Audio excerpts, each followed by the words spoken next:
മക്കളെ ഇന്ന് കറി വെക്കാനൊന്നുമില്ല, ഇന്ന് മീനും വാങ്ങിച്ചില്ല. അപ്പോൾ ചക്ക ഉണ്ടാണെങ്കിൽ ഇതുവരും ചക്കേരിശ്ശേരി വെച്ചില്ല കേട്ടോ. അപ്പോൾ ഇന്നൊരു ചക്കേരിശ്ശേരി വെക്കാമെന്ന് വിചാരിച്ച്. ഇവിടെ ചക്കയെല്ലാം തീർന്നു കേട്ടോ. ചെറിയ ചക്കയായിരുന്നു, കുറച്ചൊക്കെ അങ്ങ് ചവണിയായിരുന്നു. ഇട്ട് നോക്കുമ്പോൾ മൊത്തം ചവണി. അപ്പോൾ ഇന്നൊരു താഴെ 2 ചക്ക നിപ്പുണ്ട്. അതേന്നൊരു ചക്ക എടുത്ത് ചക്കേരിശ്ശേരി ഉണ്ടാക്കാം. അപ്പോൾ നമുക്ക് ചക്ക എടുക്കാം. അപ്പം 2 പേരും എൻ്റെ കൂടെ ഉണ്ട്. ഇവിടെ എന്തൊക്കെ നടക്കുമെന്ന് എനിക്കറിയില്ല കേട്ടോ.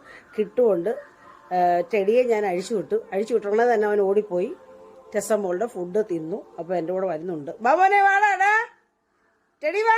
എടാ പകയാ, അവിടെ പോരുന്ന മൂത്രം ഒഴിച്ചോ നീ?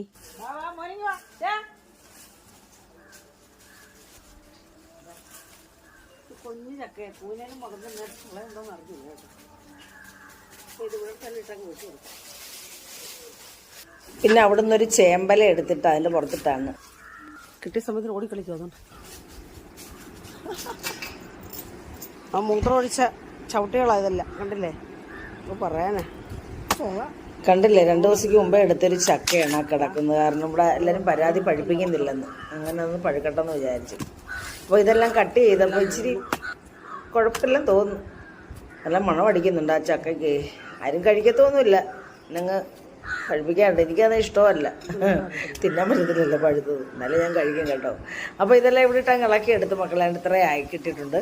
ഇതെല്ലാം ഇനി ഇതിൻ്റെ പുറത്തെ ചവണിയെല്ലാം എടുത്ത് കളഞ്ഞിട്ട് അപ്പോൾ ടെസ്റ്റ് കിട്ടുമ്പോൾ അങ്ങ് വയ്യ കേട്ടോ. അവനിങ്ങനെ അങ്ങ് കിടപ്പായിപ്പം. പിന്നെ ഇതെല്ലാം നമ്മൾ കഴുകി നന്നാക്കി കൊണ്ടുവന്ന് ചുള മാത്രമേ എടുത്തിട്ടുള്ളൂ. മഞ്ഞൾപ്പൊടിയും 2 സ്പൂൺ ഉപ്പും ഇട്ട്, പിന്നെ 2 സ്പൂൺ ഉപ്പല്ല, മഞ്ഞൾപ്പൊടിയും 2 സ്പൂൺ മുളക് പൊടിയും ആവശ്യത്തിന് ഉപ്പും ചേർത്ത് ആവശ്യത്തിന് വെള്ളം ഒഴിച്ച് നമ്മൾ കൂട്ടി യോജിപ്പിച്ച് വേവിക്കാൻ വെക്കുന്നുണ്ട്. വെന്തതിന് ശേഷം നമ്മളിതിനകത്ത് അരപ്പ് വേണ്ട. ആ സമയത്ത് നമ്മുടെ ടെസമോളുടെ സ്ഥാനം അയാൾ കീഴടക്കി. ഇപ്പോൾ കണ്ടില്ലേ വിലസുന്ന അവിടെ കിടന്ന് കുഞ്ഞിൻ്റെ പാത്രം എല്ലാം നക്കി തോർത്തു. ആ പാത്രം തിന്നും അവനെ. കടിച്ച സമയത്ത് പിന്നെ അവനെ ഒന്ന് സന്തോഷിപ്പിക്കുവാ ഞാൻ കേട്ടോ. എന്തോ ചെയ്യാനാ. എന്നിട്ട് ഞാൻ കൈ കഴുകിയായിരുന്നു കേട്ടോ. എന്നിട്ട് ആ തേങ്ങാരി പിടിച്ചപ്പോൾ 1 മുറി തേങ്ങ എടുത്തിട്ടുണ്ട്. അതിൻ്റെ അരഭാഗം നമ്മൾ വറക്കാനിടും കേട്ടോ. 1/4 ടീസ്പൂൺ ജീരകവും എടുത്ത് നമ്മൾ പച്ചമുളക്, ചെറിയ ഉള്ളി, നമ്മുടെ ഇത് വെന്തപ്പം ഇതിനകത്ത് നമ്മൾ അരപ്പ് ചേർത്തു. നമ്മൾ തരിതരിപ്പോടുകൂടി അരച്ചാണ്. ഇതിനകത്ത് ഇച്ചിരി പിന്നെ കുരുമുളകും ചേർത്ത്. അപ്പോൾ അരപ്പിട്ടൊന്ന് വേവിക്കണം കേട്ടോ.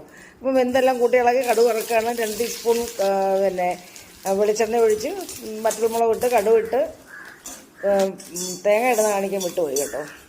കൂട്ടി വെച്ച് നല്ല ടേസ്റ്റായിട്ടൊരു കറിയാണ് കേട്ടോ മക്കളെ. എല്ലാവർക്കും ഇഷ്ടപ്പെടും ഇങ്ങനെ വെച്ചാൽ കേട്ടോ. അപ്പോൾ മക്കളെ ഇത് കൂട്ടി നമുക്ക് ചോറ് കഴിക്കാം കേട്ടോ. ഞാൻ തൈരും പിന്നെ സവാള റോസ്റ്റും നല്ല ടേസ്റ്റാണ് കേട്ടോ. എരിശ്ശേരിയും കൂട്ടിയാണ് ചോറ് കഴിക്കുന്നത് കേട്ടോ. നമ്മൾ തൈരിനകത്ത് ഒരു ഇച്ചിരി ഉപ്പും ചേർത്ത്. അപ്പം വാ മക്കളെ, നമുക്ക് ഇതൊക്കെ കൂട്ടി ചോറ് കഴിക്കാം കേട്ടോ.